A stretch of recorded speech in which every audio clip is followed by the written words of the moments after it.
Getting ready for the 2016 turkey hunt. First thing I'm going to do is select my arrow shafts. Today I'm selecting the Easton Aluminum 2514 Super Light. And then I'm going to cut them to length.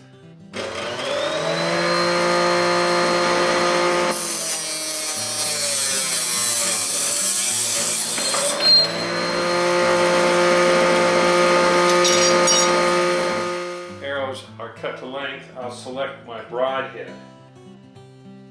on the arrow, and then I will index the arrows.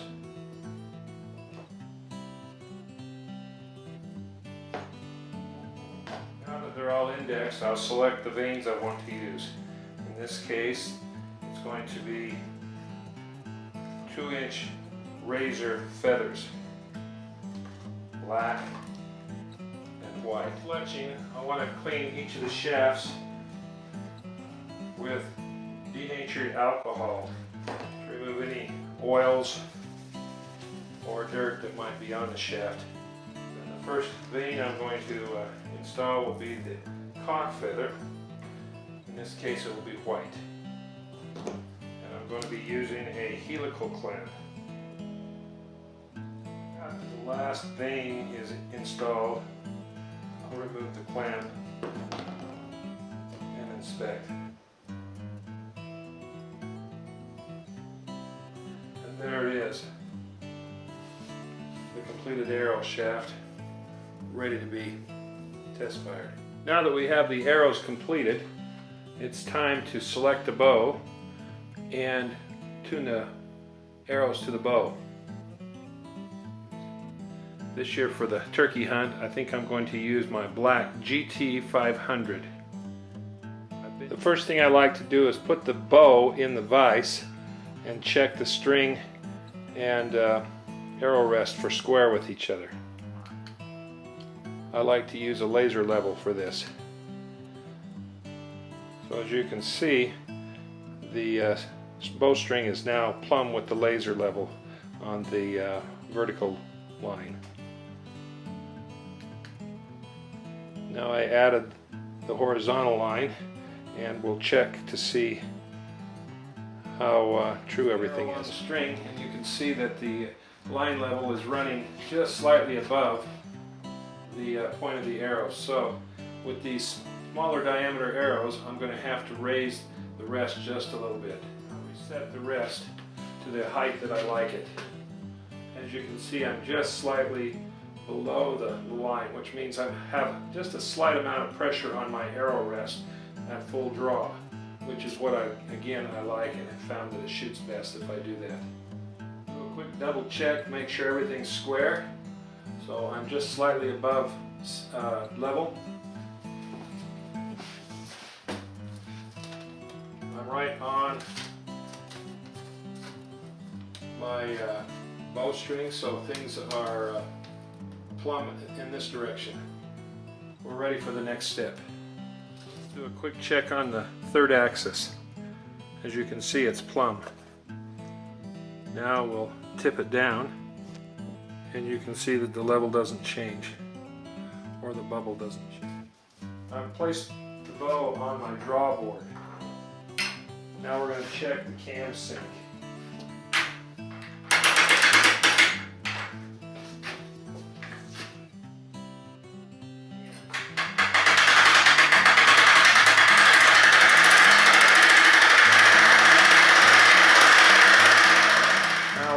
To check the draw length and the draw stops and the timing.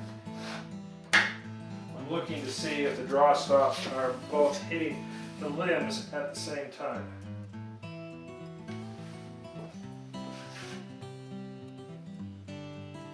Do my fine tune. Now I'm stopped up against the limb. I'm good on this one. Good on this one. I'm going to get my square. We'll check the draw length.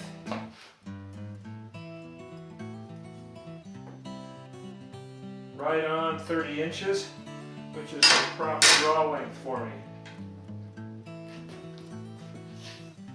And now we'll check the cam timing. I've painted these marks on my cam so that I can see where the string hits.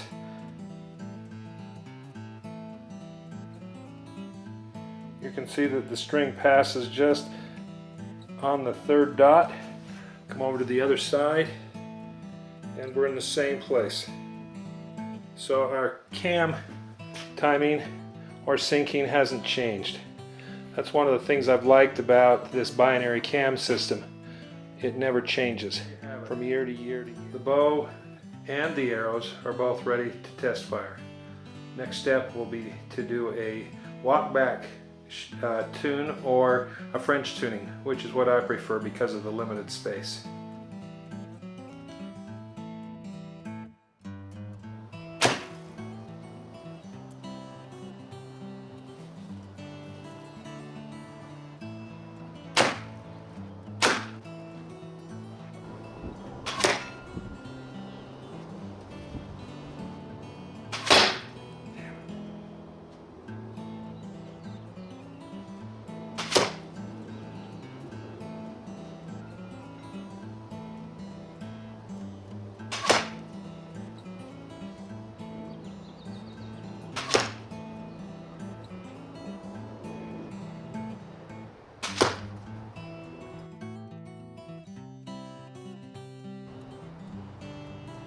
Checking the weight of the arrows.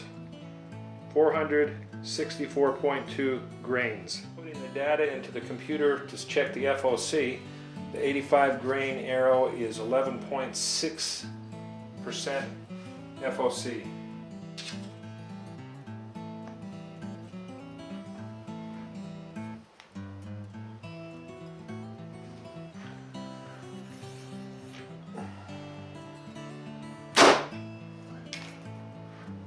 The first arrow is 265 feet per second.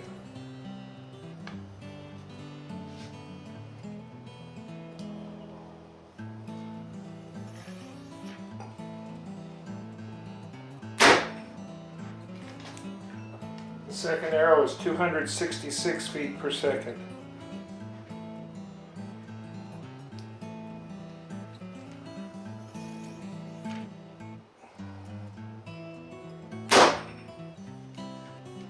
The third arrow is 267 feet per second. The broadhead tipped arrow is 266 feet per second.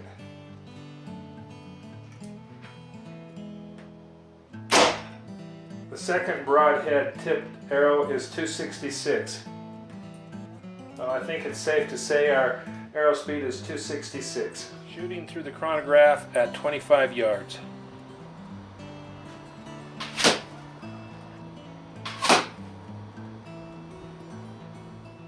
Now we're going to check the weight of the bow.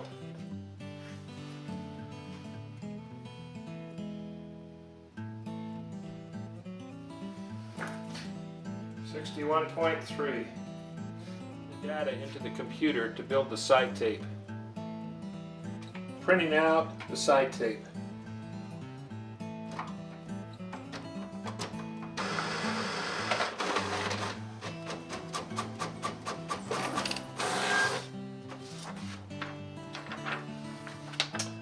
And there we have the finished product.